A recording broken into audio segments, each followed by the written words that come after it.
എടാ കുറേ കാലങ്ങളായിട്ട് നമ്മൾ കൂടെ ഉണ്ടായിരുന്ന ആൾ നമ്മൾ വിട്ടുപോകുന്ന സമയത്ത്, അല്ലെങ്കിൽ ഒരു കംപ്ലീറ്റ് സ്ട്രേഞ്ചറായി മാറിപ്പോകുന്ന സമയത്ത് നമുക്കെല്ലാവർക്കും ഭയങ്കര സങ്കടവും കാര്യങ്ങളൊക്കെ ഉണ്ടാവും. പക്ഷേ നമ്മളെല്ലാവരും ചെയ്തൊരു മിസ്റ്റേക്ക് എന്താ പറയുക, നമ്മളെല്ലാവരുടെയും ഒരു മോശം ഹാബിറ്റാണ് ആൾക്കാർ നമ്മൾ വിട്ടുപോയി കഴിഞ്ഞാലും അവരുടെ മെമ്മറീസും കെട്ടിപ്പിടിച്ചിരിക്കുക എന്നുള്ളത്. നിങ്ങളൊന്ന് ആലോചിച്ച് നോക്കിയേ, നമ്മളൊരു ഫോണിൽ നമ്മൾക്കൊരു നോട്ടിഫിക്കേഷൻ വരികയാണെന്നുണ്ടെങ്കിൽ നമ്മൾ ആദ്യം എത്തി നോക്കണേ അവരുടെ മെസ്സേജ് ആണോ എന്നുള്ള രീതിയിലൊക്കെ ആയിരിക്കും. ശരിക്കും പറഞ്ഞു കഴിഞ്ഞാൽ നമുക്ക് അവരോട് ഇഷ്ടം കൊണ്ടൊന്നും അല്ല ഇത്, നമ്മുടെ നമ്മുടെ റൊട്ടീനായിട്ടത് മാറി എന്നുള്ളതാണ്. മേ ബി 1 വർഷം 2 വർഷം എന്നിട്ടും ആ ഒരു റൊട്ടീൻ മാറിപ്പോകാൻ പറ്റാത്ത ചില ആൾക്കാരുണ്ട്. അത്രമേൽ സ്നേഹിക്കപ്പെട്ട അല്ലെങ്കിൽ സ്നേഹിച്ച മനുഷ്യരുണ്ട്.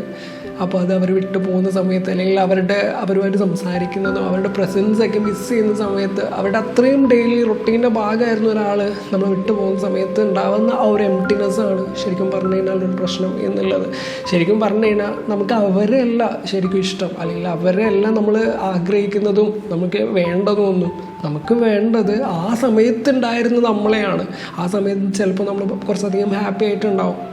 പക്ഷേ ഞാൻ പറയാൻ വന്നതെന്താ വെച്ച് കഴിഞ്ഞാൽ, നമുക്ക് നമ്മളെ സ്നേഹിക്കുന്ന, അല്ലെങ്കിൽ നമ്മളെ സ്നേഹിക്കപ്പെടണം എന്നുള്ളതാണ്. അപ്പോൾ അത്രയും നമ്മളെ സ്നേഹിക്കുന്ന ഒരാളാണ് നമുക്ക് വേണ്ടത്. അല്ലാതെ പാതി വഴിയിൽ ഉപേക്ഷിച്ച് പോകുന്ന ഒരാളെ അല്ല.